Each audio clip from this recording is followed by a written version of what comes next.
चुनाव से ठीक पहले 1974 में भारत श्रीलंका के बीच हुआ एक समझौते का जिन जो है वो फिर से बाहर निकल आया है। दरअसल 1974 में भारत और श्रीलंका ने एक समझौते पर हस्ताक्षर किए, जहां उन्होंने एक समुद्री सीमा खींची और समुद्री सीमा खींचने में कच्चाथीवू को सीमा के श्रीलंकाई पक्ष पर जो है वो रखा गया। ये द्वीप जो कि अब चर्चा में है। अब बीजेपी ने चुनाव से पहले इसे एक राजनीतिक मुद्दा बना दिया है। पहले पीएम ने मेरठ में कांग्रेस पर आरोप लगाते हुए कहा कि 1974 में मां भारती के एक अंक को खराब बताकर अलग कर दिया गया। आज विदेश मंत्री एस जयशंकर ने भी कहा, हम जानते हैं कि किसने किया, ये नहीं पता कि इसे किसने छुपाया। हमारा मानना है कि जनता को यह जानने का अधिकार है कि यह स्थिति कैसे उत्पन्न हुई। विदेश मंत्री ने यह भी कहा कि इस समझौते की वजह से भारतीय मछुआरों को नुकसान हो रहा है।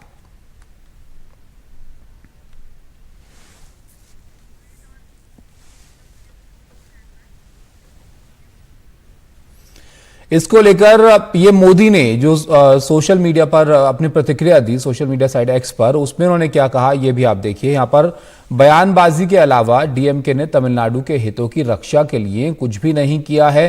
कच्चाथीवू पर सामने आई नई जानकारी ने डीएमके के दोहरे मानकों को पूरी तरह से उजागर कर दिया है।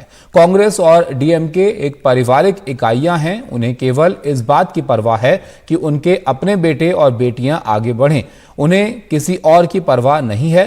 कच्चाथीवू पर उनकी उदासीनता ने विशेष रूप से हमारे गरीब मछुआरों और मछुआरे महिलाओं के हितों को नुकसान पहुंचाया है।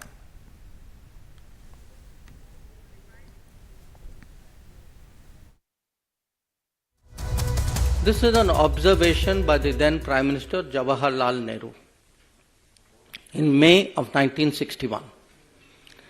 He writes, I attach no importance at all to this little island, and I would have no hesitation in giving up our claim to it. I do not like matters like this pending indefinitely and being raised again and again in Parliament.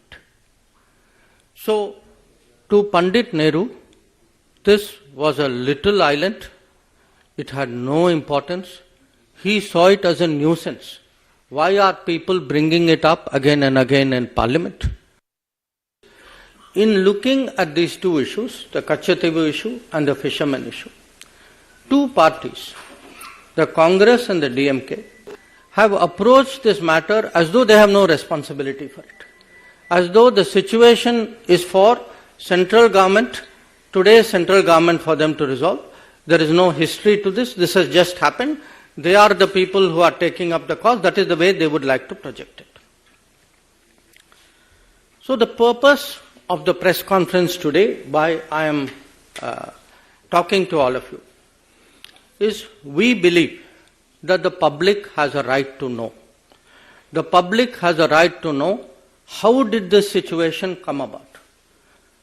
How was Kachathivu, how was the 1974 agreement reached? How was Kachathivu given away?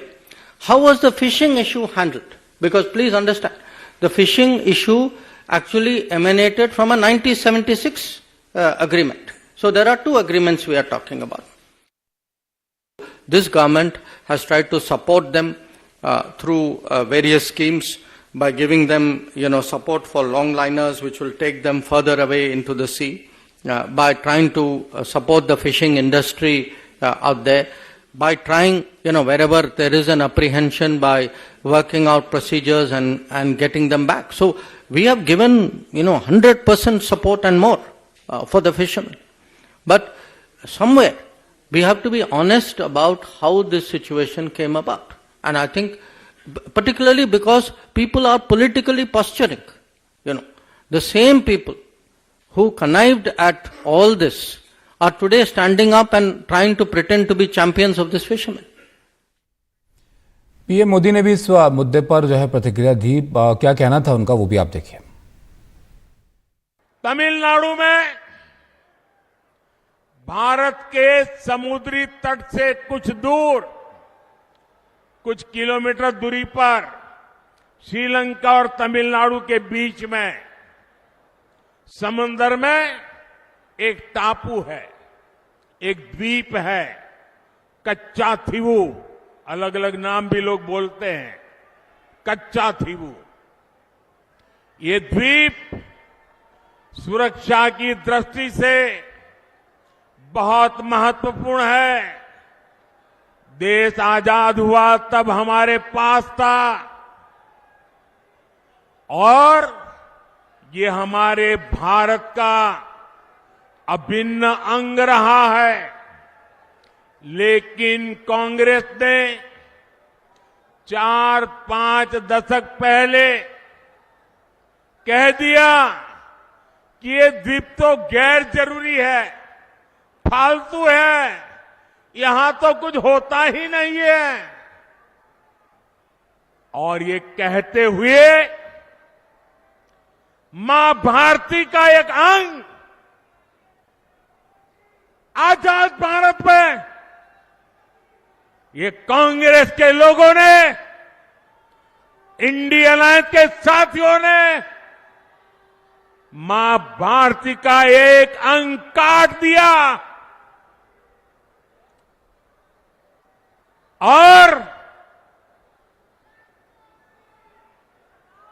Bharat से अलग कर दिया। देश कांग्रेस के रवैये की कीमत आज तक चुका रहा है। हमारे सहयोगी अखिलेश शर्मा हमारे साथ जुड़ गए हैं। अखिलेश जी, ये 1974 का मामला है, लेकिन वक्त वक्त पर तमिलनाडु में मुद्दा उठता रहा है, करुणानिधि हो चाहे जयललिता हो। लेकिन अब पीएम मोदी जिस तरह से कांग्रेस पर निशाना साध रहे हैं, ये मुद्दा कांग्रेस के लिए बड़ी मुसीबत बन सकता है इस चुनाव में। देखिए, बीजेपी इसको एक बड़ा मुद्दा बनाएगी तमिलनाडु में, खास तौर से क्योंकि बीजेपी का यह कहना है कि चाहे मामला 1974 का हो कि जब तत्कालीन नेहरू सरकार ने फैसला किया था कि कच्छ द्वीपों को श्रीलंका को दे दिया जाए, 1976 में जो फिशिंग राइट्स थे वो भी श्रीलंका को दे दिए गए थे। लेकिन इसका जो खामियाजा है वो तमिलनाडु के मछुआरों को खासतौर से भुगतना पड़ा है। क्योंकि अगर पिछले 20 साल की बात करें तो जैसा कि आज विदेश मंत्री जयशंकर ने कहा भी कि 6184 जो भारतीय मछुआरे उनको श्रीलंका की रसद मिली। तो इस तरह से करीब 1200 जो नौकाएं हैं भारतीय मछुआरों की, उनको भी श्रीलंका की ओर से जब्त किया गया है। तो ये एक तरह से मानवीय समस्या भी भारत के लिए बहुत बड़ी बन गई है। केवल भारत की संप्रभुता का ही प्रश्न नहीं है, बल्कि इसका एक मानवीय पहलू भी है, और जिसको लेकर के तमिलनाडु सरकार को बार बार केंद्र सरकार की ओर से जवाब दिया गया है। खुद आज वित्त मंत्री ने बताया, विदेश मंत्री ने बताया कि तमिलनाडु के तत्कालीन मुख्यमंत्री थे, उनको 21 बार उन्होंने जवाब दिया है। संसद की जो विभिन्न समितियां हैं उसमें मामला कई बार उठा है, और जिस तरह से कल से इसका खुलासा हुआ है, टाइम्स ऑफ इंडिया की एक रिपोर्ट आई थी जो आरटीआई के जरिए थी, और उसके बाद आज एक बार फिर से एक नई रिपोर्ट आई जिसमें कहा गया है कि जो डीएम के प्रमुख थे करुणानिधि, उनकी भी सहमति थी इस फैसले में। तो इस तरह से बीजेपी को मौका मिल गया है कांग्रेस और डीएम के दोनों ही जो कि गठबंधन में है तमिलनाडु में, उन दोनों को कटघरे में खड़ा करने का। और स्पष्ट तौर पर यह मुद्दा जो है एक बड़ा मुद्दा बीजेपी बनाने की कोशिश कर रही है। सूत्र ये भी संकेत दे रहे हैं कि जो बीजेपी का घोषणा पत्र बनने जा रहा है, जिसकी बैठक भी आज पहली बैठक समिति की 11 बजे होगी, उस घोषणा पत्र में बीजेपी इस कच्छ तीवू द्वीप के मुद्दे को प्रमुखता से शामिल कर सकती है। ये ऐसा मुद्दा है जो आपके ये तमिलनाडु में जो है वो एक बड़ा मुद्दा रहा है अखिलेश जी, लेकिन अब यहाँ पर आगे इस मुद्दे में क्या हो सकता है? सिर्फ कांग्रेस के लिए जवाब देना मुश्किल होगा या किसी और दिशा में भी इसको देखा जा रहा है? देखिए, मामला वैसे तो जो है जैसे कि विदेश मंत्री ने कहा है कि अदालत के सामने ड्यूडेस मामला है, लेकिन जैसा कि इसको बार बार हाईलाइट कर रहे हैं कि इसका एक बड़ा मानवीय पहलू है। तो जो मछुआरे हैं तमिलनाडु के, उनके लिए एक बहुत बड़ी राहत की बात हो, कम से कम ये कोशिश बीजेपी की ओर से होगी। और इसीलिए जैसा कि हमने कहा है कि बीजेपी ये अपने घोषणा पत्र में शामिल इसको कर सकती है, और मछुआरों के हितों को लेकर कोई बड़ा वादा भी पार्टी अपनी ओर।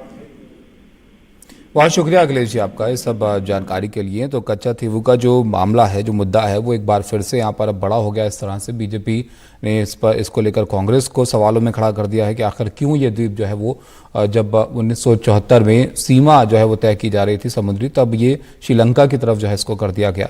तो अब ये बड़ा मुद्दा यहाँ पर बन रहा है।